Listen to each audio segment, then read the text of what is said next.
ஒன்னு சொல்றேன், ஏனோ தானோ என்று வாழ்கிறவர்களுடைய வாழ்க்கையிலே சத்துரு வந்து கிரியை செய்ய மாட்டான். அதில இருந்த அன்பு எப்படியெல்லாம் இருந்துச்சு, இந்த நாட்கள் எல்லாமே தணிஞ்சு போய் எல்லாம் முடிஞ்சு போய் என்ன கிறிஸ்தவ வாழ்க்கை என்ன இப்படிதான் செய்யாத அதை செய்யாத அப்படி இரு இப்படி இரு வேதத்தை படி பைபிளை படி ஜெபம் பண்ணு உபவாசம் இரு அதை பண்ணு இதை பண்ணு என்ன கிறிஸ்தவ வாழ்க்கைன்னு சொல்லி சடைஞ்சு போய் உட்கார்ந்து இருக்கிறீங்க. சோர்ந்து போயிருக்கிறீர்களா? பலவீனப்பட்டு இருக்கிறீர்களா? ஆவின் உற்சாகம் இழந்து போயிருக்கிறீர்களா? தாவீது ராஜா கேட்டது போல ஆண்டவரே நிலைவரமான ஆவியின் உள்ளத்திலே புதுப்பின்னு கேட்கிறீங்களா? இந்த நாளுக்கு கர்த்தர் சொல்கிறார், நிலைவரமான ஆவியை நான் உங்களுக்கு கட்டளை இடுகிறேன், நீ எழுதி மட்டும் வா.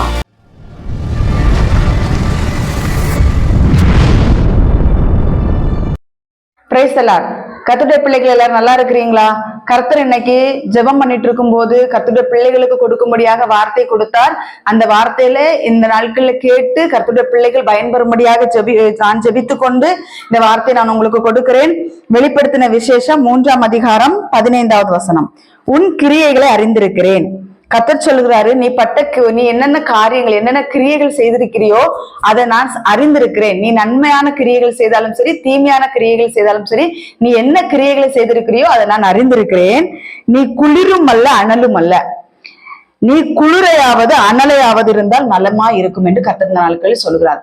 இந்த நாட்கள்ல அநேக கிறிஸ்தவருடைய வாழ்க்கை முன்னாடி இப்ப மிஷினரியுடைய வாழ்க்கையில ஆதி அப்போஸ்தலருடைய காலங்கள்ல இயேசு கிறிஸ்து வாழ்ந்த காலங்கள் எல்லாம் அனலும் பயங்கரமான ஒரு அனலோட கர்த்தருடைய ஊழியத்தை செய்த பிள்ளைகள் இருக்கிறார்கள். கர்த்தருக்காக வைராக்கியமாய் எழும்பி பிரகாசித்த பிள்ளைகள் இருக்கிறார்கள். இந்த கடைசி காலம், இது கடைசி காலம்னு ஆண்டவர் வேதவசனத்துல சொல்லியிருக்கிறார். நம்மளுடைய காலம் கடைசி காலம். இந்த கடைசி காலத்துல கிறிஸ்தவ வட்டாரத்துக்குள்ள ஆவியும் இல்லை அனலும் இல்லை. இன்னைக்கு கர்த்தர் கொடுக்கிற வார்த்தை என்னன்னா, இந்த நாட்களிலே கர்த்தருடைய பிள்ளைகளுக்கு எல்லாருக்கும் புரோஜனமான வார்த்தையா அது இருக்கும். முதலாவது இது எனக்கு புரோஜனமா இருந்துச்சு. இந்த செய்தி எடுக்கும் போது எனக்குள்ளே இந்த வார்த்தை வந்து ரொம்ப கிரியை செய்ய ஆரம்பிச்சிச்சு. வெளிப்படுத்தல் 3:15 சொல்லப்பட்டிருக்கிறபடி நீ அனலாயிரு இல்லைன்னா குளிராயிரு, நீ இப்படி எதுவுமே இல்லாம இருந்தீன்னா ஆண்டவர் சொல்றாரு 16வது வசனத்துல, இப்படி நீ குளிருமின்றி அனலுமின்றி வெதுவெதுப்பா இருக்கிறபடினால் உன்னை என் வாய் நின்று வாந்தி பண்ணி போடுவேன் என்று கர்த்தர் சொல்லுகிறார். தேவனுடைய பிள்ளைகளே, ஆவிக்குரிய ஜீவியத்துல இந்த நாட்களில் நீங்களா இருக்கலாம், நானா இருக்கலாம், யாராக இருந்தாலும் ஆவிக்குரிய ஜீவியத்துல எப்படி இருக்கிறோம் அங்கிறத கர்த்தர் கேட்கிறாரு. நீ அனலா இருக்கிறியா இல்ல குளிர்ந்த தன்மையில இருக்கிறியா, நீ எப்படி இருக்கிற அப்படின்ட்டு நம்மளுடைய கிரியைகளை வச்சு கர்த்தர் பார்ப்பாரா? உன் கிரியைகளை வச்சு கர்த்தர் பார்ப்பேன்னு சொல்றாரு. யாருக்கு ரொம்ப இம்பார்ட்டன்ட் கொடுக்குறோம்? உலக பிரகாரமான காரியங்களுக்கு நம்ம இம்பார்ட்டன்ட் கொடுத்து ஆவில அனல் இல்லாம போயிட்டோமா குளிர் இல்லாம போயிட்டோமா அப்படின்னு கர்த்தர் கேட்கிறார். நீ ரெண்டுமே இல்லாம இருந்தீன்னா உன்னை நான் வாந்தி பண்ணி போடுவேன் என்று கர்த்தர் சொல்லுகிறார். ஒருத்தவங்க இப்போ நம்ம வந்து இப்போ ஒரு ஆள்கிட்ட பழகுறோம், ஒரு ஆள்கிட்ட பேசுறோம் அப்படின்னா அவங்களுடைய கிரியைகளை நம்ம பார்ப்போம். அப்படித்தானா அவங்க பேசுறது உண்மையத்தான் பேசுறாங்களா, பொய்ய பேசுறாங்களா, அவங்க கர்த்தருக்கு பிரியமான வழியில நடக்கிறாங்களா, கர்த்தருக்கு ஏற்றபடி நடக்கிறாங்களா, கர்த்தருக்கு பிடித்த காரியங்களை செய்கிறார்களா இல்ல மனிதர்களுக்கு பிடித்த காரியங்களை செய்கிறார்களான்னு அவருடைய கிரியைகளை வச்சு நம்ம அறிந்து கொள்வோம். அப்படித்தானா இந்த நாட்களிலே நாம் கர்த்தருடைய காரியங்களில் நாம் எப்படிப்பட்ட கிரியைகளை செய்து கொண்டிருக்கிறோம்? வேதம் வாசிக்கிறோமா, ஜெபிக்கிறோமா, கர்த்தருக்காக பிரயாசப்படுகிறோமா என்றதான் நம்மளுடைய கிரியை கர்த்தர் பார்க்கிறார். நம்மளுடைய கிரியைகள் எதுவுமே இல்லைன்னு கர்த்தர் சொல்லுகிறார். ஒரு காலத்துல நம்மளுடைய கிரியைகள் அப்படி இருந்துச்சு, கர்த்தருக்காக எதையாச்சும் செய்யணும், நம்மளுக்கு இந்த ஜீவனை தந்ததே நம்மளுக்கு கர்த்தருக்காக ஏதாச்சும் செய்யறதுக்காகத்தான் சொல்லி நம்ம ஒரு காலத்துல பிரயாசப்பட்டோம். அந்த பிரயாசம் இப்ப எங்க, அந்த கிரியை இப்ப எங்க போச்சுன்னு கர்த்தர் கேட்கிறார். ஏன் முன்னாடி எல்லாம் அனலா இருந்தியே, ஒரு சத்துரு ஏதாவது தீக்கணைகளை கொண்டு போடும் போது எதிர்த்து நின்னியே, இப்ப எங்க போச்சுன்னு கர்த்தர் கேட்கிறார். எங்கிட்டையும் கேட்கிறார், உங்ககிட்டையும் கேட்கிறார். இது உங்களுக்கு மாத்திரமல்ல எனக்கும் சேர்த்துதான் இந்த கர்த்தருடைய வார்த்தை. ஒரு நாளுல சாத்தான் தீய எண்ணங்களை கொண்டு வரும் பொழுது எதிர்த்து நின்னியே, இதை தொடாதன்னா தொடாத இருந்தியே, இப்ப எங்க போச்சுதுன்னு கர்த்தர் கேட்கிறார். இந்த நாட்களிலே கர்த்தருடைய பிள்ளைகளே, நாம தேவனுக்கு பிரியமில்லாத காரியங்களை நம்மளுடைய வாழ்க்கையில் இருக்குமானால் நம்மளிடத்திலிருந்து அனல் குறைந்து போயிரும். அனல் இருக்காது நம்மளிடத்துல அப்படி என்று வேதவசனம் சொல்கிறது. எப்படி அனல்னு கேட்டீங்கன்னா, அங்க பெந்தேகோஸ்தே நாளையில அவங்க ஒருமனப்பட்டு ஒரு இடத்துல கூடி இருக்கும்போது அந்த அக்னிமயமான நாவுகள் வந்துச்சு பார்த்துக்கோங்க. நான் இன்னைக்கும் சொல்றேன், தீ கிடக்குன்னு வச்சுக்கோங்களா, ஒரு தீ கனலோ ஏதோ ஒரு தீ சம்பந்தப்பட்டமான காரியங்கள் கிடக்குன்னா அதை நீங்க கையில எடுக்க முடியுமா? அது பக்கத்துல போக முடியுமா? யோசிச்சு பாருங்க. அதே போலதான் நம்மள்ட்ட அக்கினி எரிந்து கொண்டே இருக்கும்போது பிசாசானவனால் நம்மளை தொட முடியாது. அதனாலதான் கர்த்தர் சொல்றாரு, அனலாயிருங்க, ஆவியில் அனலாயிருங்கன்னு கர்த்தர் சொல்றாரு. 1 தெசலோனிக்கேயர் 5ஆம் அதிகாரம் 1 தெசலோனிக்கேயர் 5ஆம் அதிகாரத்துல என்ன ஆண்டவர் சொல்றாருன்னா 19வது வசனம். 1 தெசலோனிக்கேயர் 5:19 சொல்றாரு, ஆவியை அவித்து போடாதீர்கள் என்று கர்த்தர் சொல்கிறார். தீ கதன்னு எரிஞ்சிட்டு இருக்கிற இடத்துல ஒரு கூட தண்ணியை கோரி ஊத்துனா என்ன ஆயிரும்னா, தீ மொத்தமா அணைஞ்சு போயிடும், புகை வரும், அப்புறம் கொஞ்ச நேரத்துல அதுவும் இல்லாம போயிடும், தண்ணி இதாதான் கிடக்கும். இந்த நாட்கள்ல அநேகருடைய வாழ்க்கையில கர்த்தர் இந்த நாட்கள் கொடுக்கிற வார்த்தை என்னன்னா, அநேகருடைய வாழ்க்கையிலே சாத்தான் என்கிற கிரியை நிமித்தமாக தண்ணியை கோரி ஊத்தி எல்லாருடைய அனலையும் அவிச்சு போட்டுட்டான், எல்லாருடைய அண்ணனை தனிச்சு போட்டுட்டான். எலும்பி செயல்பட முடியாதபடி, எலும்பி கிரியை செய்ய விடாதபடிக்கு சத்துருவானவன் என்ன செஞ்சுட்டான் அப்படின்னா, அந்த தீ கணலை அணைத்து போட்டு இருக்கிறான் என்று கர்த்தர் இந்த நாட்களில் சொல்லுகிறார். கர்த்தர் இதுக்கு பிறகு வருகிற வார்த்தைகள் எல்லாம் நமக்கு ரொம்ப யூஸ்ஃபுல்லான வார்த்தைகள் வரும் பாருங்களேன். இந்த நாட்களில் கர்த்தர் சொல்லுகிறார், ஆவியை அவித்து போடாதிருங்கள். ஒருவேளை ஆவியை அவித்து போட்டுட்டுன்னு வச்சுக்கோங்க, நான் என்ன கேட்கிறேன், ஒரு இடத்துல தீ எரிஞ்சிட்டு இருக்குது, அந்த தீல தண்ணியை கோரி ஊற்றி அந்த தண்ணி அணைச்சு போட்டாச்சு, திருப்பி அந்த இடத்துல தீ பத்த வைக்க எவ்வளவு கஷ்டம் தெரியுமா? அந்த அனுபவங்கள் நாங்க பட்டிருக்கிறதுனால எங்களுக்கு தெரியும். அதுக்கு பிறகு அதை சூடு ஏத்தி அந்த தண்ணி எல்லாம் பட்டிருக்க இடத்தெல்லாம் நீட்டாக்கி அந்த இடத்துல அந்த தண்ணி காயறதுக்கே அவ்வளவு நேரம் ஆகும். அதுக்கு பிறகு தீய பத்த வச்சு கொஞ்சம் கஷ்டம். மண்ணெண்ணெய் ஊத்துனாலுமே அந்த இடத்துல எரியறதுக்கு கஷ்டம். அந்த கர்த்தர் சொல்கிறார், இந்த நாட்களிலே மொத்தமாக அணைந்து போயிருக்கக்கூடிய சூழ்நிலைகள் கிறிஸ்தவ வாழ்க்கையில அநேகருக்கு இருக்கிறது. எதுவுமே ஆண்டவருக்காக செய்ய முடியல, ஊழியம் செய்ய முடியல, ஜெபம் பண்ண முடியல, பைபிள் வாசிக்க முடியல. ஒரு காலத்துல முழங்கால் நின்னது இன்னைக்கு முழங்கால் நிக்க முடியல, முழங்காலை முட்டைக்கு போட்டு இருக்கிறான்னு சாத்தான். ஒரு புக்ல நான் படிச்சேன், ஒருத்தன் முழங்கால நிக்கிறான்னா அவனை பார்த்து சத்ரு அதிகமா பயப்படுவானா. இன்னைக்கு முழங்கால் நிக்க முடியாதபடிக்கு முழங்கால்களை முடக்கி போட்டு இருக்கிறான் பிசாசு. இல்ல கர்த்தர் சொல்லுகிறார், ஆவியிலே வைராக்கியம் கொண்டு எழும்புங்கள், ஆவி அணைத்து போடப்பட்டிருக்கிறது, திருப்பி மூட்டி எழுப்ப வேண்டும் என்று ஆவியானவர் இந்த நாட்களில் உங்களுக்கு வார்த்தை கொடுக்கிறார். ரோமர் 12ஆம் அதிகாரம் கர்த்தருக்கு சோத்திரம். ரோமர் 12ஆம் அதிகாரம், அதுல ஆண்டவர் சொல்றார் பாருங்களேன், 11வது வசனம், அசதியாயிராமல் ஜாக்கிரதையாயிருங்கள், ஆவியிலே அனலாயிருங்கள், கர்த்தருக்கு ஊழியம் செய்யுங்கள். கர்த்தருடைய பிள்ளைகளே, இதுல 3 விதத்துல சொல்லப்பட்டிருக்கிறது. அசதி, ஆவியிலே அனலு, கர்த்தருக்கு ஊழியம். நம்ம அசதியா இராம இருந்துட்டோம் அப்படின்னா, அசதியா இருந்துட்டோம், கர்த்தருக்கு சோத்திரம், அசதியா இருந்துட்டோம்னு வச்சுக்கோங்களா, என்ன ஆகும் அப்படின்னா ஆவியில் அனல் போயிடும். நாட்களிலே அசதிங்கிற ஒரு பொல்லாத கிரியை கிறிஸ்துவ வட்டாரத்துக்குள்ளே கிரியை செய்கிறது. ஏன்? எல்லாருடைய குடும்பம், ஊழிய குடும்பமா இருந்தாலும் கிறிஸ்தவ குடும்பங்களா இருந்தாலும் சரி, அந்த அசதிங்கிற ஒரு சோர்வுங்கிற ஒரு பலவீனப்படுத்துகிறதான ஒரு காரியம் கிறிஸ்தவ வட்டாரத்துக்குள்ளே நடந்து கொண்டிருக்கிறது.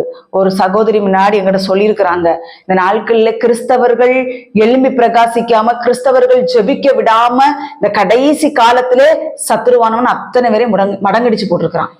அப்படி கிடையாது கர்த்தருடைய பிள்ளைகள். ஆண்டவர் இந்த நாட்களில் சொல்றாரு, நம்ம அசதியா இருக்கக்கூடாதான், ஜாக்கிரதையா இருக்கணுமா, ஆவில் அனலா இருக்கணுமா. நம்ம அசதியா இருந்தோம்னா ஆவில் அனலா இருக்க முடியாது, கர்த்தருக்கு ஊழியமும் செய்ய முடியாது. அதனால கர்த்தர் சொல்றாரு, நம்ம ஜாக்கிரதையா இருக்க சொல்றாரு.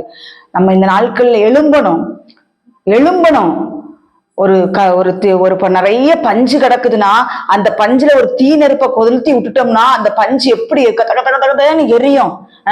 அதே மாதிரி இந்த நாட்களை கர்த்தர் சொல்லுகிறார், இந்த வார்த்தை உங்களுடைய இருதயத்திலே விழும் பொழுது நீங்கள் அக்கினியா எழும்ப வேண்டும் என்று கர்த்தர் இந்த நாட்களில் வார்த்தை கொடுக்கிறார். இதோ அக்கினியை நான் போட வந்தேன், அதை இப்பொழுதே பற்றி எறிய வேண்டும் என விரும்புகிறேன் என்று இயேசு கிறிஸ்து சொல்லுகிறார். அக்கினியை போடுகிறார். இந்த நாட்களில் இந்த கர்த்தருடைய வார்த்தை திடீரென்று கர்த்தர் எனக்கு இந்த வார்த்தை கொடுத்திருக்கிறார். இந்த நாட்களில் எல்லாருடைய இருதயத்திலும் இந்த அக்கினியை போட விரும்புகிறார். பற்றி எரிவதாக, பற்றி எரியணும். நீங்க இல்லைன்னா அசதி அசதி அசதி, ஜெபம் பண்ண முடியல, வேதம் வாசிக்க முடியல. கர்த்தருடைய பிள்ளைகளே, ஒரு நாள் 2 நாள் நம்ம வேதத்தை எடுத்து வாசிக்கிறோம், 3வது நாள் நம்மளால வேதம் எடுத்து வாசிக்க முடியல. 2 நாள் ஜெபிக்கிறோம், 3வது நாள் நம்மளால ஜெபிக்க முடியல. இந்த மாதிரிப்பட்ட காரியங்கள் எல்லாம் அசதியின் மூலமாக வருகிறது. நாம் அசதிக்கு இடம் கொடுக்கிறோம். இடம் கொடுக்க கூடாது. கர்த்தருடைய பிள்ளைகளே, உற்சாகமா எழுமணும். நீங்க அசதிக்கு இடம் கொடுக்க கூடாது. ஜாக்கிரதையா இருக்க கர்த்தர் சொல்லுகிறார். ஆவியிலே அனலா இருங்கள், கர்த்தருக்கு ஊழியம் செய்யுங்கள் என்று கர்த்தர் சொல்ல. கர்த்தருக்கு ஒருத்தன் உண்மை உத்தமமா பக்தி வைராக்கியமா எழும்பி பிரகாசிக்கிற சுடர அவன் பிரகாசிக்க வேண்டும் என்றால் அவன் முதலாவது களைய வேண்டியது அசதியை என்று கர்த்தர் இந்த நாட்களில் வார்த்தை கொடுக்கிறார். அசதியை இந்த நாட்களில் யார் யாருடைய வாழ்க்கையில் இருக்கிறதோ, சோம்பேறிதனம். அசதிக்கு இன்னொரு வார்த்தை சோம்பேறிதனம். இதை எடுத்து மாற்றி விட்டுக்கிட்டு கர்த்தருக்காக எளிமை பிரகாசிக்க வேண்டும் என்று கர்த்தர் இந்த நாட்களில் வார்த்தை கொடுக்கிறார். எபேசியர், கர்த்தர் ஸ்தோத்திரம், எபேசியர் 5ஆம் அதிகாரம், எபேசியர் 5ஆம் அதிகாரத்துல 14வது வசனத்துல சொல்லப்பட்டிருக்கிறது. ஆனபடியினாலே நீங்கள் ஞானமற்றவர்களைப் போல நடவாமல் ஞானம் உள்ளவர்களைப் போல கவனமாய் நடந்து கொள்ள பார்த்து. கர்த்தருடைய பிள்ளைகளே, கர்த்தரு ஸ்தோத்திரம். அதுக்கு 14வது வசனம், எபேசியர் 5:14, ஆதலால் தூங்குகிற நீ விழித்து மரித்தோரை விட்டு எழுந்திரு, அப்பொழுது கிறிஸ்துவனை பிரகாசிப்பார் என்று சொல்லி இருக்கிறார். கர்த்தருடைய பிள்ளைகளை, மரித்த நிலைமை, அதுதான் வாசிச்சோல்ல, அசதி, மரித்த நிலைமை. எப்ப பார்த்தாலும் தூங்கிக்கிட்டே இருக்கணுங்கிற ஒரு அசதி, அசட்டுத்தன்மை. அங்க தாவீது ராஜா என்ன பண்ணாரு தெரியுமா? தாவீது ராஜா என்ன பண்ணாரு தெரியுமா? அவருக்கு யுத்தம் செய்யறதுக்கான ஒரு அசதி. எல்லாரும் யுத்தத்துக்கு அனுப்பி விட்டுட்டாரு, எல்லாரும் யுத்தத்துக்கு அனுப்பி விட்டுட்டாரு எல்லாரும். ஆனா யுத்தத்துக்கு மெயின் போகக்கூடியது யாரு? தாவீது போகணும், தாவீது ராஜா போகணும். ஆனா தாவீது ராஜா போகாம எங்க உலாவிட்டு தெரிஞ்சாராம், மொட்டை மாடியில போய் உலாவிட்டு தெரிஞ்சாராம். அசதினால, சோம்பேறித்தனத்தினால யுத்தத்துக்கு போக விடாம சாத்தான் என்ன செஞ்சிட்டான்னா அங்க இருக்க வச்சு ஒரு பெரிய பாவத்துக்குள்ள தாவீதை தள்ளி விட்டான். இந்த நாட்களிலே கர்த்தருடைய பிள்ளைகளே, நம்மளுடைய வாழ்க்கையில் அசதிங்கிற ஒரு மரண படுக்கை நமக்குள் இருக்கிறது. கர்த்தர் சொல்ற அந்த மரண படுக்கை விட்டு எழுந்துரு என்று கர்த்தர் சொல்றார். அங்கே யாரு? லாசரு கல்லறையிலே அடக்கம் பண்ணப்பட்டு விட்டார். 4 நாள் ஆச்சு மரிச்சு. கர்த்தர் சொல்றார், லாசருவே எழுந்து வா, லாசருவே வெளியே வான்னு சொல்றாரு. இந்த நாட்களில் செத்த மரித்த நிலைமை. அங்க தீர்க்க தரிசனம், எசேக்கியேல் தீர்க்க தரிசன புத்தகத்தில் எழுதியிருக்க, மரித்த இவர்கள் உயிரடைவார்களா? எலும்பு கூடு தானே கிடக்கு, இவர்கள் உயிரடையுமா? இந்த எலும்புகள் எல்லாம் உயிரடையுமான்னு கேட்கிறாரு. உயிரடையும், ஆண்டவர் நினைச்சா உயிரடையும். நம்ம ஒப்பு கொடுக்கணும். கர்த்தருடைய பிள்ளைகளே, மரித்த நிலைமை இந்த நாட்கள் அநேகருடைய வாழ்க்கையில் ஆவிக்குரிய ஜீவியம் மரித்து போன நிலைமையில் இருக்கிறது. கர்த்தர் சொல்லுகிறார், மரித்தோரை விட்டு எழுந்திரு, அப்பொழுது கிறிஸ்துவனை பிரகாசிப்பார் என்று சொல்லி இருக்கிறார். எழும்புங்க இன்னைக்கு. யாரெல்லாம் என்னைய சேர்த்துட்டா, யாரெல்லாம் இந்த நாட்கள்ல அசதியா சோம்பேறித்தனங்கள், பிசாசின் தந்திரங்களுக்கு இடம் கொடுத்து ஆவிக்குரிய ஜீவத்திலே வளர விடாதபடி குடும்பத்திலே பல பிரச்சனைகளை கொண்டு வந்து, பிள்ளைகள் மூலமாய் பிரச்சனை, கணவன் மனைவி மூலமாய் பிரச்சனை, பக்கத்து வீடு, அங்க இங்க உற்றார் உறவினர்கள், யாரை கொண்டாகில் அவன் நமக்கு பிரச்சனையை கொண்டு வந்து படுக்க வச்சிருவான். அதான் ஆண்டவர் சொல்றாரு. நான் ஒண்ணு சொல்றேன், கர்த்தருடைய பிள்ளைகளே, ஆவிக்குரிய ஜீவியத்திலே இந்த நாட்களில் அநேகர் மரித்து போயிருக்கிறார்கள். அதான் கர்த்தர் சொல்கிறார்கள், நீ மரித்தோரை விட்டு எழுந்திரு என்று கர்த்தர் சொல்லுகிறார். ஆண்டவருடைய விருப்பமே அதுதான். நம்ம சும்மா ஆண்டவருக்கு எந்த காரியங்களும் செய்யாம நம்ம சோம்பேறித்தனத்தோடு இருக்கிறது தேவனுக்கு பிரியமில்லாத காரியம் என்று கர்த்தர் ஆகிய சொல்றார். கர்த்தர் பிள்ளைகளை நம்ம வெளிப்படுத்தல் 3:15 வாசிச்சோம். அனல் இல்ல, குளிர் இல்ல. இங்க ஒருத்தர் குளிர் காஞ்சிட்டு இருந்திருக்கிறாரு. நம்மளுடைய கிறிஸ்துவ வாழ்க்கையில இன்னைக்கு ரொம்ப குளிர் காஞ்சு கொண்டு இருக்கிறோம். மார்க்கு 14ஆம் அதிகாரம் 67, 68வது வசனம், 67, 68. குளிர் காய்ந்து கொண்டிருக்கிற பேதுருவை கண்டு அவனை உற்று பார்த்து, நீயும் நஸ்ரேனாகிய இயேசுவோடே இருந்தா என்றான்.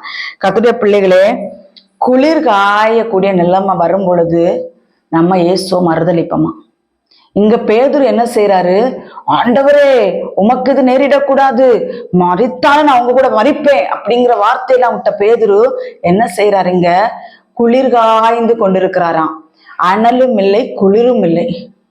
எனக்கு குளிரும் வேண்டாம், எனக்கு அனலும் வேண்டாம்னா ஆண்டவர் சொல்றார், என்னை ஒரு நாள் நீ மறுதலித்து போய் விடுவா என்று கர்த்தர் சொல்கிறார். யூதாசுக்கு அப்படிப்பட்ட நிலைமை வந்துச்சு. யூதாசுக்கு அனலும் இல்லை, குளிரும் இல்லாம அவனுக்கு இந்த உலகத்தின் மேல உள்ள ஆசையில இயேசுவோடு பின்னாடி நடந்தான். ஒரு நாள் ஆண்டவரை மறுதலித்து விட்டான். அது மறுதலித்துக்கு சமந்தான். ஆண்டவரை மரணத்துக்கு ஒப்பு கொடுத்து விட்டான், மறுதலித்து மரணத்துக்கு ஒப்பு கொடுத்து விட்டான். இங்கே பேதுரு குளிர் காய்ந்து கொண்டிருக்கிறார். கொண்டிருக்கும் பொழுது அவரை பார்த்து, நீ நசரேயனாக இயேசு கூட உடையதானே இருந்தேன்னு கேட்கும்போது இல்லைன்றாரு.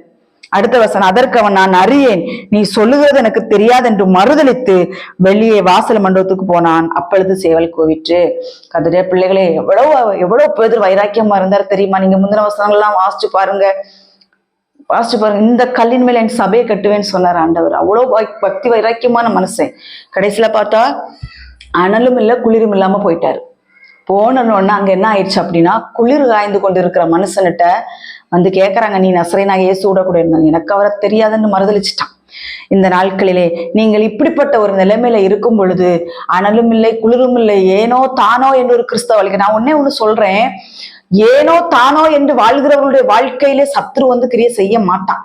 ஏன் அப்படின்னா, அவனுக்கு அங்க வேலை இல்லை. ஏன்னா ஆல்ரெடி நீங்க அவனுக்கு கண்ட்ரோல்குள்ள இருக்கிறீங்க. அது யாரா இருந்தாலும் சரிதான்.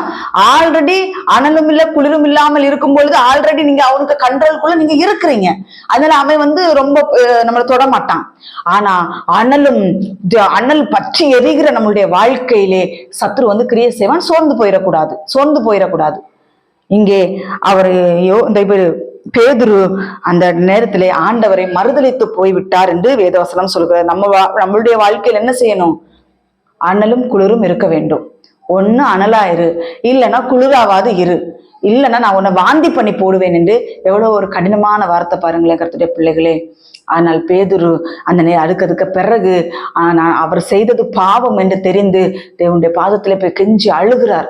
அழுத உடனே கர்த்தருடைய பாவத்தை மன்னித்து, யோவான் லாஸ்ட் அதிகாரத்துல சொல்லப்பட்டிருக்க, என் ஆடுகளை நீ மேய்ப்பாயாக என்று சொல்லி ஆடுகளை ஒப்பு கொடுக்கிற காரியங்களை நம்ம பார்க்கிறோம். அதற்கு பிறகு அவங்க செய்த ஊழியங்கள் எல்லாம் நம்ம பைபிளை வாசித்து அவ்வளவு வல்லமையாக இருக்கிறது. இன்னைக்கு சொல்ற, அதுக்கு பிறகு பேதுரு ஆவில் அனலாய் மாறிவிட்டார். எத்தனை பேர் எதிர்த்து வந்தாலும் அத்தனை பேருக்கும் பதில் சொல்லக்கூடிய பேதுருவாய் ஆண்டவர் அவரை மாற்றி விட்டார். இந்த நாட்கள் கர்த்தருடைய பிள்ளைகளே, ஒரு தருணத்தை கர்த்தர் நமக்கு கொடுக்கிறார். ஆவில் அனலாய் எழும்பி பிரகாசிப்போம், மரித்தோரை விட்டு எழுந்திருப்போம், அனலும் குளிருமாய் எழும்பி பிரகாசிப்போம். ஆவி அவித்து போடக்கூடாது. நாம ஆவில் அனலாய் இருக்க வேண்டும், கர்த்தருக்கு ஊழியம் செய்ய வேண்டும் என்று தேவனாகிய கர்த்தர் இந்த நாட்களில் நமக்கு வார்த்தை கொடுக்கிறார். மத்தேயு 26ஆம் அதிகாரம் அதுல 41வது வசனத்துல சொல்லப்பட்டிருக்கிறது. கர்த்தருடைய பிள்ளைகளே, 26:41 நீங்கள் சோதனைக்குட்படாதபடிக்கு விழித்திருந்து ஜெபம் பண்ணுங்கள். நம்மள ஜெபம் பண்ண சொல்றாருண்டா இன்னைக்கு ஆண்டவர் சொல்றாரு. இந்த நாட்கள்ல எனக்குமே சில நேரங்கள்ல ரொம்ப அசதி, ரொம்ப ஒரு சோர்வு போல இருக்கும். அதனால ஜபிக்க முடியாது, துதிக்க முடியாது, பைபிள் படிக்க முடியாது, அந்த மாதிரிப்பட்ட சூழ்நிலைகள் வரும். ஆனால் கர்த்தர் பலத்தை கொடுக்கிறார். கர்த்தர் தான் நமக்கு பலத்தை தர வேண்டும். நம்ம என்ன செய்யணும்? நம்ம அவர்கிட்ட ஒப்பு கொடுக்கணும். ஆண்டவரே, என்னால முடியலப்பா, என்னால பைபிள் படிக்க முடியல, என்னால ஜபிக்க முடியல, ஏதோ ஆவில் அனல் இல்லாத மாதிரி இருக்கிறேன், ஏதோ ஒரு ஒரு ஒரு பரிசுத்த ஆவின் ஒரு நிறைவில்லாதபடி நான் இருக்கிறேன் ஆண்டவரே, நான் என்ன செய்யணும் ஆண்டவரே, எனக்கு ஹெல்ப் பண்ணுங்க ஆண்டவரே. நம்ம கேட்கணும்.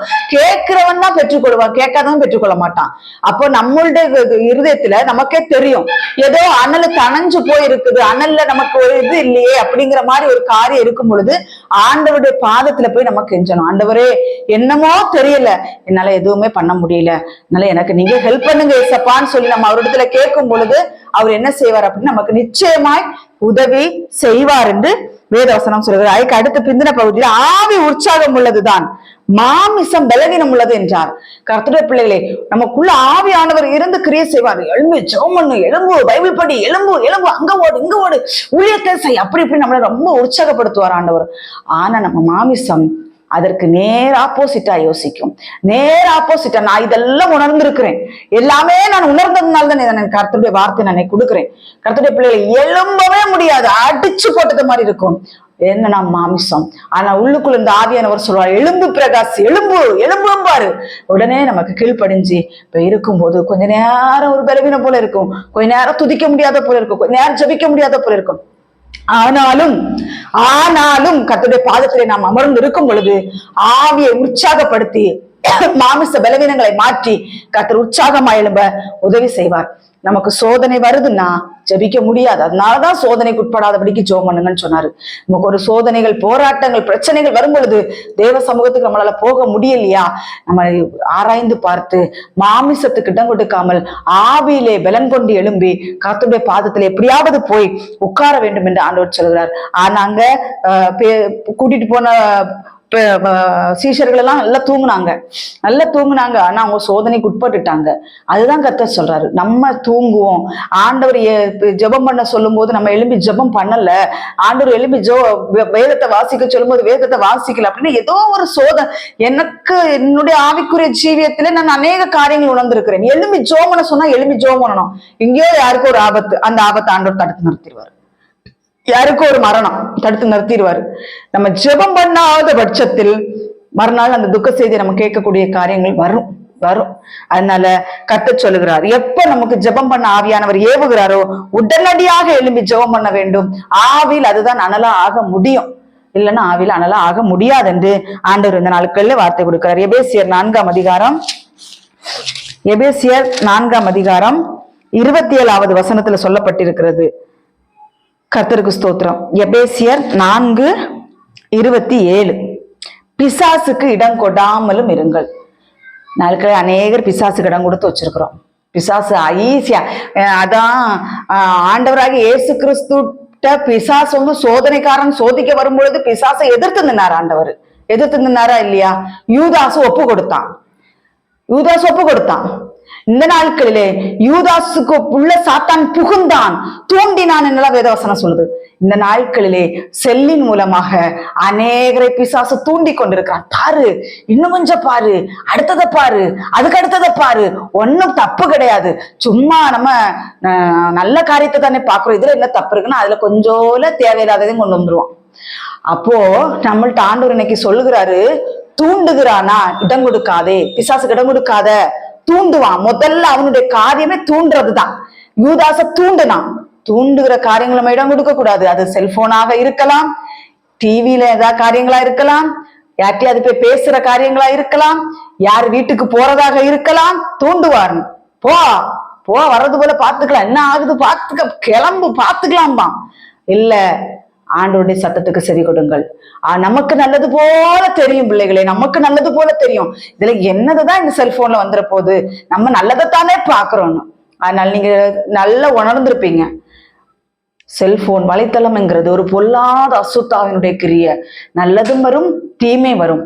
நம்ம நல்லதை எடுத்துட்டு தீமை விட்டுருவோம்னு பார்ப்போம், ஆனா அதுல தீமையும் வரும். தயவாய் அன்பாய் கர்த்தருடைய பிள்ளைகளே, கர்த்தர் நாட்கள் சொல்லுகிறார், பிசாசு கட்டம் கொடுக்காதீங்க. பிசாசு கட்சிக்கிற சிங்கம் போல இவனை விழுங்கலாமோ என்று வகை தெரி சுற்றி கொண்டு திரிகிறான். பிசாசுக்கு இடம் கொடுத்துறாதீங்க. இடம் கொடுத்தீங்கன்னா சோழி முடிஞ்சு. அதுதான் சொல்றல, நல்ல தண்ணிய கோரி ஊத்தி அணைச்சிட்டோம்னா அப்புறம் அதை கொளுத்தி அதுக்கப்புறம் எழும்பி வர்றது கொஞ்சம் கஷ்டம்தான். நீ ஆதிலிருந்து அன்பை விட்டா என்று சொல்லி உன் பேரில் எனக்கு ஒரு குறை உண்டு என்று கர்த்தர் சொல்கிறார். ஆதிலிருந்து அன்பு எப்படியெல்லாம் இருந்துச்சு, இந்த நாட்கள் எல்லாமே தணிஞ்சு போய் எல்லாம் முடிஞ்சு போய் என்ன கிறிஸ்தவ வாழ்க்கை, என்ன இப்படிதான் செய்யாத, அதை செய்யாத, அப்படி இரு, இப்படி இரு, வேதத்தை படி, பைபிளை படி, ஜபம் பண்ணு, உபவாசம் இரு, அதை பண்ணு, இதை பண்ணு, என்ன கிறிஸ்தவ வாழ்க்கைன்னு சொல்லி சடைஞ்சு போய் உட்கார்ந்து இருக்கிறீங்களா? கர்த்தர் சொல்கிறார், மீண்டும் உன்னை எழுப்பி கட்டுவேன். நீ எழும்பி பிரகாசி. உன் ஒளி வந்தது, கர்த்தருடைய மகிமை உன்மேல் உதித்தது. பழசெல்லாம் முடிஞ்சு போனது, பழையவைகள் எல்லாம் ஒளிஞ்சு போகட்டும். பழச நினைச்சு வருத்தப்படாதீங்க. நான் ஜெபம் பண்ணலையே, உபவாசம் இருக்கலையே, பைபிள் படிக்கலையே, எல்லாத்தையும் ஒரு மூட்டையா கட்டி இந்த நாட்களில் குப்பை தொட்டியில் கொண்டு போட்டு விடுங்கள். போட்டு விட்டு இந்த நாட்களில் கர்த்தர் உங்களுக்கு கொடுக்கிறார். இந்த ராத்திரி வேளையிலே கர்த்தர் உங்களுக்கு கொடுக்கிறார். எழும்பி பிரகாசி மகனே, எழும்பி பிரகாசி மகளே, நடந்ததை நினைத்து கலங்காது. பெருக்குமான் செய்ய அழகா ஒரு பாட்டு பாடியிருக்காரு, கடந்ததை நினைத்து கலங்காது, நடந்ததை மறந்து விடு, கர்த்தர் புதியன செய்துவார். இன்னைக்கு நீ அதை காண்பாய். நீ இன்னைக்கு அதை காணணும்னா கடந்ததை நினைச்சு கலங்காத, எல்லாத்தையும் விட்டுரு. நான் எதை சொல்றேன்னு உங்களுக்கு தெரியும். ஆவிக்குரிய ஜீவியத்துல சோர்ந்து போயிருக்கிற நிலைமைகளை, ஆண்டவரே இவ்வளவு நாள் நான் பின்வாங்கி தங்கி இருந்துட்டேன், நான் நல்லா அணைச்சு போட்டுட்டேன், நான் இனி எழும்பி பிரகாசிக்க போகிறேன், எனக்கு உதவி செய்யும் ஆண்டவரே என்று சொல்லி ஆண்டவருடைய பாதத்தில் போய் இருக்கும் பொழுது நிச்சயமாய் நீங்கள் இந்த நாட்களிலே ஒரு மாற்றத்தை காண்பீர்கள். இன்றைக்கே காண்பீர்கள். பிலிப்பியர் 4ஆம் அதிகாரம் பிலிப்பியர் 4:13 சொல்லப்பட்டிருக்கிறது. கர்த்தருடைய பிள்ளைகளே, சோர்ந்து போயிருக்கிறீர்களா? பலவீனப்பட்டு இருக்கிறீர்களா? ஆவியில் உற்சாகம் இழந்து போயிருக்கிறீர்களா? தாவீது ராஜா கேட்டது போல, ஆண்டவரே நிலைவரமான ஆவியை உள்ளத்திலே புதுப்பின்னு கேட்கிறீங்களா? இந்த நாளுக்கு கர்த்தர் சொல்கிறார், நிலைவரமான ஆவியை நான் உனக்கு கட்டளை இடுகிறேன். நீ எழும்பி மட்டும் வா, மரித்தோரை விட்டு எழும்பி வா. ஏதாவது ஒரு பாவத்துல விழுந்து கிடக்குறீங்களா? எழும்பி வாங்க. சிலவங்கெல்லாம் ஏதாவது ஒரு பாவத்தை செஞ்சுட்டாங்கன்னா அப்புறம் தேவ சமூகத்தை போகவே மாட்டாங்க. என்னுடைய வாழ்க்கையில நான் வச்சு சொல்றது என்னன்னா, என்ற ஒரு சின்னதா ஒரு பாவம், ஏதோ ஒரு பேச்சுல ஏதோ ஒரு தவறி ஒரு வார்த்தை வந்துட்டாலோ, ஏதோ ஒரு பாவம் வந்துட்டாலோ, உடனடியாக அவருடைய பாதத்திலே போயிருந்த அந்த நாள்ல நான் அறிக்கை செய்யலைன்னா எனக்கு தூக்கமே வராது. அறிக்கை செய்யுங்க. பாவம் செஞ்சுட்டேன்னு சொல்லி பின்னோக்கி போகாதீர்கள். பாவம் ஆதாமும் ஏவாளும் பாவம் செய்தார்கள், ஒளிந்து கொண்டார்கள். நம்மளை ஒளிச்சு இருக்கிறதுக்கு தேவன் அழைக்கல, வான் கூப்பிடுறார் ஆண்டவர். வான் கூப்பிடுறேன், என்ன பாவம் செஞ்சிருந்தாலும் பிரச்சனை இல்லை, நான் அதை மன்னிக்கிறேன், இனி அந்த பாவத்தை நீ செய்யாத, இனிப்போ நீப்பா. அவ்வளோ பெரிய விபச்சார ஸ்திரியவே ஆண்டவர் மன்னிச்சாரு. எல்லாரும் கல்லறிஞ்சாங்க. ஆனா அந்த ஸ்திரியை தொட்டு ஆண்டவர் தூக்கி, நீ போ, உன் பாவத்தை நான் மன்னிச்சுட்டான, இனி பாவம் செய்யாது என்று கர்த்தர் இந்த நாட்களில் வார்த்தை கொடுக்கிறார். இது யாருக்கோ எனக்கு தெரியாது. கர்த்தருடைய பிள்ளைகளே, இந்த நாட்களில் கர்த்தர் கொடுக்கிறார் வார்த்தை. எந்த ஒரு காரியமா இருந்தாலும் சரி, பிலிப்பியர் 4:13 எடுத்து படிங்க. என்னை பலப்படுத்துகிற கிறிஸ்துவினாலே எல்லாவற்றையும் செய்ய எனக்கு பலன் உண்டு. எல்லாவற்றையும் செய்ய இந்த நாட்களில் கர்த்தர் உங்களுக்கு பலனை தருகிறார். என்ன செய்யணும்? நீங்க எழும்பணும். எழும்பி வாங்க என்று கர்த்தர் சொல்லுகிறார். நீ செத்து கிடக்கிற மரித்தோருடைய கூட்டத்திலே நீ இருந்து கொண்டிருக்கிறாய். எழும்பு, நான் உன்னை பிரகாசிப்பிக்கிறேன். எழும்பு, நான் உன்னை பலப்படுத்துகிறேன். அவருடைய பலத்தால் நம்மளை இடைகட்ட இந்த நாட்களில் தேவன் ஆயத்தமாயிருக்கிறார். கர்த்தருடைய பிள்ளைகளே, ஒரே ஒரு வசனத்தை மட்டும் வாசிக்கிறேன். 1 தீமோத்தேயு 4 கர்த்தருக்கு ஸ்தோத்திரம். 1 தீமோத்தேயு 4:14 மூப்பராகிய சங்கத்தார் உண்மையில் கைகளை வைத்த போது தீர்க்க தரிசனத்தினால் உனக்கு அளிக்கப்பட்ட வரத்தை பற்றி அசதியாயிராதே. ஆரம்ப நாட்கள்ல நம்மளுக்கு அநேக வார்த்தைகள், தேவனுடைய வார்த்தைகளை கொண்டு நம்மள்கிட்ட பேசியிருப்பாரு. எல்லாத்தையும் மறந்து போயிட்டோம். உன்னை கொண்டு நான் இதை செய்வேன். சொப்பனங்கள் மூலமா பேசியிருப்பாரு, தரிசனங்கள் மூலமா பேசியிருப்பாரு, வாக்கியங்கள், வேத வாக்கியங்கள் மூலமா நம்மளை பேசியிருப்பாரு, பரிசுத்தவான்களுடைய வார்த்தைகள் மூலமா நம்மள்கிட்ட பேசியிருப்பாரு, பரிசுத்த வார்த்தைகள் மூலமா பேசியிருப்பாரு. எல்லாம் மறந்து போச்சு இல்லையா? எல்லாத்தையும் எதை மூட்டை கட்டணுமோ அதை மூட்டை கட்டாம, எதை மூட்டை கட்ட கூடாதோ அதை மூட்டை கட்டி ஒதுக்கி வச்சிருக்கிறீங்களா? பரட்டுங்க, வேதத்தை பரட்டுங்க. எதை கொண்டு கர்த்தர் என்னட்ட பேசி இருக்கிறாரு, என்ன செய்வேன் என்று கர்த்தர் பேசி இருக்கிறாரு, புரட்டி எடுத்து இந்த நாட்களை உங்களை புதுப்பியுங்கள். எதையோ போட்டு சிந்திக்காதீங்க. பக்கத்து வீட்டுக்காரன் சண்டைக்கு வந்ததை போட்டு யோசிக்காதீங்க. அவன் சொத்தை பிடிக்கிட்டு போனான்னு சொல்லி யோசிக்காதீங்க. எல்லாத்தையும் விட்டுருங்க. உங்களை குறிச்சு கர்த்தர் என்ன திட்டம் வச்சிருக்கிறாரு? நீங்க ரட்சிக்கப்பட்ட நாட்கள்ல கர்த்தர் உங்கள்கிட்ட என்ன பேசினாரு, எதை கொண்டு பேசினாரு, அதை இந்த நாட்களிலே நீங்க பிரட்டுங்க. வசனத்தை பிரட்டி பார்த்து, ஆண்டவரே, ஒருவேளை உங்களுக்கு மறந்துருக்கலாம் இல்லையா, வருஷமாயிருக்கலாம், உங்களுக்கு மறந்துருக்கலாம். ஆண்டவர்கிட்ட கேளுங்க, ஆண்டவரே நான் மறந்துட்டேன்ப்பா, எனக்கு எல்லாவற்றையும் ஞாபகப்படுத்துங்க. எல்லாத்தையும் டைரியில எழுதி பழசான காரியங்கள், நம்மளுடைய ஆவிக்குரிய ஜீவியத்தில் எதில் அணைச்சி போட்டிருக்கிறோமோ அந்த காரியத்துல எல்லாம் எழும்பி பாருங்க. கர்த்தர் என்ன செய்ய போகிறார் அப்படின்னா, உங்களை புதுப்பிக்க போகிறார், உங்களை ஆவியில் அனலாக்க போகிறார். பழைய காரியங்கள் எந்தெந்த ஆவிக்குரிய ஜீவியத்திலே மூட்டை கட்டி ஒதுக்கி வச்சிருக்கிறீங்களோ அந்த காரியத்தெல்லாம் எடுத்து பாருங்க. மூட்டை கட்டி குப்பையில தூக்கி போட வேண்டிய காரியங்களை தூக்கி குப்பையில போட்டு விட்டு எழும்பி பிரகாசியுங்கள். அதான் ஒரு வசனம் இருக்குது, கர்த்தருடைய வேலையை அசதியாய் செய்கிறவன் சபிக்கப்பட்டவன். அசதியா மட்டும் இருந்துடாதீங்க. தாவீதனுடைய வாழ்க்கையை யோசிச்சு பாருங்க. தாவீதனுடைய வாழ்க்கையில அசதி வந்துச்சு, ஆனா ஒரு தேவ மனிதன் இருக்கிறார். யோசேப்பு அனலா இருந்தாரு. யோசேப்பு, ஐயோ ஆண்டவர் நம்மள பார்த்துக்கிட்டே இருக்கிறாரு, ஆவியில் அனலா இருந்தாரு. அவரை பாவம் மேற்கொள்ளல, விட்டுட்டு ஓடிட்டாரு. ஏன் விட்டுட்டு ஓடினார்னா அவர் ஆவியில் அனலா இருந்தார். நம்மளுடைய வாழ்க்கை எப்படி இருக்கிறது? நம்மளுடைய வாழ்க்கை தாவீத மாதிரி இருக்கிறோமா, யோசேப்ப மாதிரி இருக்கிறோமா? யூதாசும் அதே மாதிரிதான். பேதுரு, இதுல எனக்கு ரொம்ப பழைய ஏற்பாட்டின் காலத்துல எனக்கு யோசேப்பை ரொம்ப பிடிக்கும். ஏன் அப்படின்னா, அவ்வளோ ஒரு ஓட்டஞ்சாட்டமான ஒரு வாலிப மகன், அவ்வளோ பெரிய ஒரு விபச்சார பாவம் ஒரு தேடி வருகிறது, விட்டுட்டு ஓடினாராம்.